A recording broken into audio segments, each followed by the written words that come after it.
Welcome to gardening secrets. Videos को like करने का बेहद शुक्रिया।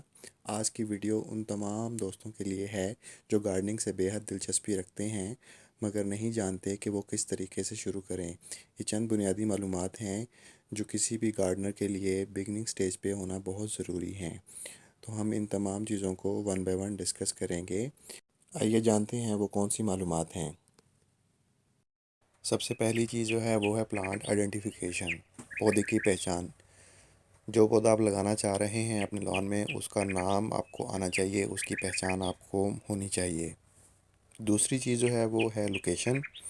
वो टेरेस हो सकता है, वो लॉन हो सकता है, वो घर के बाहर कोई जगह हो सकती है, इंडोर लोकेशन हो सकती है, कोई भी घर का कॉर्नर हो सकता है। आपने ये देखना है कि जो भी जगह है वहाँ पे सूरज की रोशनी जो है वो आती है, धूप आती है, तो उसके मुताबिक आप अपने प्लांट की चॉइस करेंगे।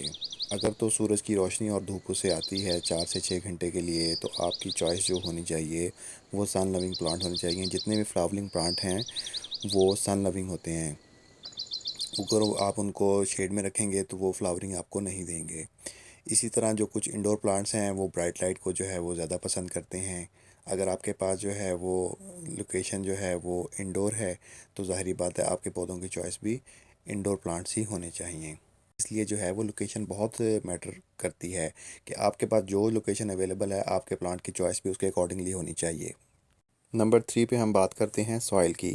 ये एक बहुत बड़ा मेजर फैक्टर है। तो बेस्ट चॉइस जो है वो सॉइल की वो है भालू मट्टी। भल हम इसे कहते हैं। सैंडी सॉइल होती है और ये इजीली नर्सरी से अवेलेबल होती है। इसके अलावा भालू मट्टी की सबसे बड़ी खसूसियत ये है कि ये बहुत ही पोरस होती है और इसमें जो है वो वाटर रिटेंशन बहुत कम होती है। जैसे ही आपको प्लांट को आप वाटरिंग करते हैं तो वो पानी इजीली ड्रेन आउट हो जाता है।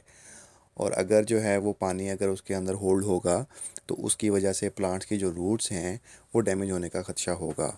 इस वजह से जो है वो भालू मट्टी बड़ी पहली चॉइस होती है किसी भी गार्डन को तैयार करने के लिए। कोई भी पौधा आप लगाना चाह रहे हैं तो सबसे अच्छी चॉइस जो है वो भालू मट्टी है। इसके अलावा जो है वो आप काउडंग और गार्डन सॉइल, इन दोनों का जो कम्बिनेशन है 50-50 जो है वो भी आप यूज़ कर सकते हैं एज अ ग्रोइंग मीडिया। तो जो काउडंग है, गोबर की खाद है, वो फुली डिकम्पोज होनी चाहिए। एटलीस्ट जो है वो 1 ईयर पुरानी खाद जो है वो होनी चाहिए। नंबर 4, कैनाल वाटर जो है वो बेस्ट चॉइस है पानी के हवाले से। मीठा पानी भी हम इसे कहते हैं। और नहरी पानी, ग्राउंड वाटर जो है वो अगर उसकी कंपोजिशन अच्छी है वो भी हम यूज़ कर सकते हैं। अब उसमें जो है वो टाइम ऑफ वाटरिंग जो है वो बहुत इंपॉर्टेंट है। अर्ली मॉर्निंग जो है वो बेस्ट टाइम है। अगर ओवर वाटरिंग हो भी जाती है तो with the passage of time आपके पास सारा दिन है तो वाटर जो है वो इजीली ड्रेन आउट हो जाएगा। और उसमें जो है वो पौधे में फोटोसिंथेसिस जो है वो खुराक बनाने का अमल जो है वो दिन में होता है। तो अगर उसको पानी ऑलरेडी अवेलेबल होगा तो वो जो उसका फूड का जो प्रोसेस है वो बहुत इजी होगा। तो अक्सर लोग शाम में भी वाटरिंग कर सकते हैं आप, लेकिन फिर उसमें वाटर आप क्वांटिटी जो है वो कम रखें। अगर आप पानी ज़्यादा देंगे शाम में तो उसमें आपके पौधों में फंगस का अटैक या आपके घास के ऊपर जो है वो फंगस का अटैक होना शुरू हो जाता है। सबसे बेहतरीन चॉइस जो है वो अर्ली मॉर्निंग है। आप अर्ली मॉर्निंग ही वाटरिंग करें। नंबर 5, एक और जो सबसे अहम चीज़ है वो है कि हम बॉदर ही नहीं करते अपने लॉन को विज़िट करने का। हम कुछ टाइम उसके साथ स्पेंड करें। अगर देखें कोई ब्लूमिंग प्लांट है तो उस पर कोई डिजीज़ तो नहीं है, कोई प्रूनिंग रिक्वायर्ड तो नहीं है। अगर कोई वाइन है तो उसको सपोर्ट रिक्वायर्ड होगी, उसकी जो सॉइल है उसको गोडी रिक्वायर्ड होगी। अगर कोई पॉट है तो उसको आपने रिलोकेट करना है। नंबर 6 पे जो है वो फर्टिलाइज़र है, वो कौन सी होनी चाहिए, उसकी डोज़ क्या होनी चाहिए। ओवरडोज करेंगे तो बजाय प्लांट ग्रो करने के वो डैमेज भी हो सकता है। इसके अलावा जो है वो नंबर 7 पे वेदर की जो कंडीशंस हैं वो क्या है आपके पास।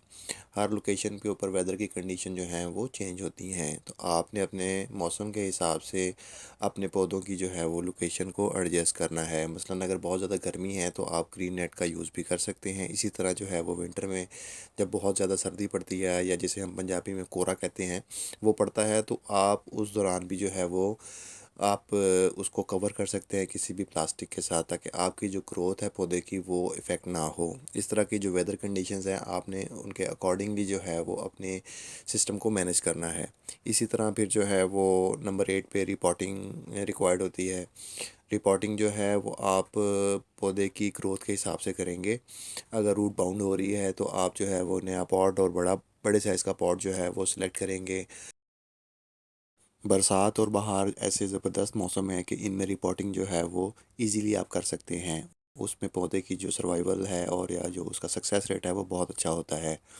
इसके अलावा जो है वो अगर आप अपने लॉन में जो है वो ग्रास भी लगाना चाह रहे हैं तो ज़ाहिर है वो आपकी लॉन की ब्यूटी को ऐड करेगा।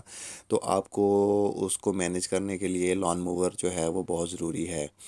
अगर आप उस पे घास की कटिंग नहीं करेंगे तो घास की ग्रोथ अच्छी नहीं होगी, उसका जो कारपेट है वो इतना अच्छा नहीं बनेगा।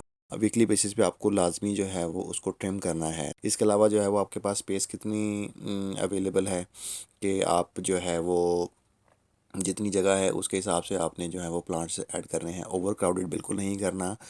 और हर पौधे को जो है वो 1 से 2 फुट की जगह जो है वो रिक्वायर्ड होती है अपने सराउंडिंग में। तो आपने जो है वो गैप दे के प्लांट्स को जो है वो लगाना है और उसी हिसाब से आपके जो है वो पौधे जो हैं वो अपनी अपनी जगह पे वो ज़्यादा अच्छे ग्रो करेंगे। इसके अलावा जो है वो गमले के अंदर जो है वो सुराख का होना बहुत ज़रूरी है। अगर आप सीडलिंग ट्रेस जो यूज़ कर रहे हैं सीड्स के लिए तो उसमें भी जो है वो सुराख का होना बहुत ज़रूरी है, ताकि जो एक्स्ट्रा वाटर है वो इजीली ड्रेन आउट हो जाए। सैनिटाइज़र जो है ना वो आपने प्रूनिंग के टाइम ज़रूर यूज़ करना है। अगर उसको डिसइंफेक्ट करना पड़ता है तो वो आप हाइड्रोजन पेरोक्साइड के थ्रू कर सकते हैं, या जो है वो आप अल्कोहल के थ्रू भी कर सकते हैं, ताकि जो है वो एक प्लांट का इन्फेक्शन जो है वो दूसरे प्लांट पे शिफ्ट ना हो। इसके अलावा जो है वो ड्राई लीव्स जो हैं वो आप अगर प्लांट पे आती हैं वो आपने उनको रिमूव कर देना है।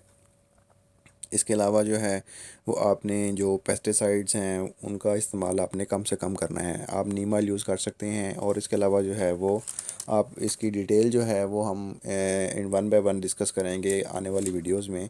ये जस्ट एक इंट्रोडक्शन था कि आपको जो कॉमन जो है वो अंडरस्टैंडिंग आपकी होनी चाहिए प्लांट के लगाने के हवाले से, उसकी चॉइस के हवाले से, या जो बिगिनिंग में आपको जो इश्यूज़ आते हैं वो आपके इंफॉर्मेशन में ये चीज़ें होनी चाहिए। आज की वीडियो में बस इतना ही। अगर आपको ये वीडियो अच्छी लगी है तो इसको लाइक करें, शेयर करें, चैनल को सब्सक्राइब करें, और अगर आपका कोई सवाल है या आपको कोई कन्फ्यूजन है तो उसके लिए कमेंट करें। Thank you for watching this video.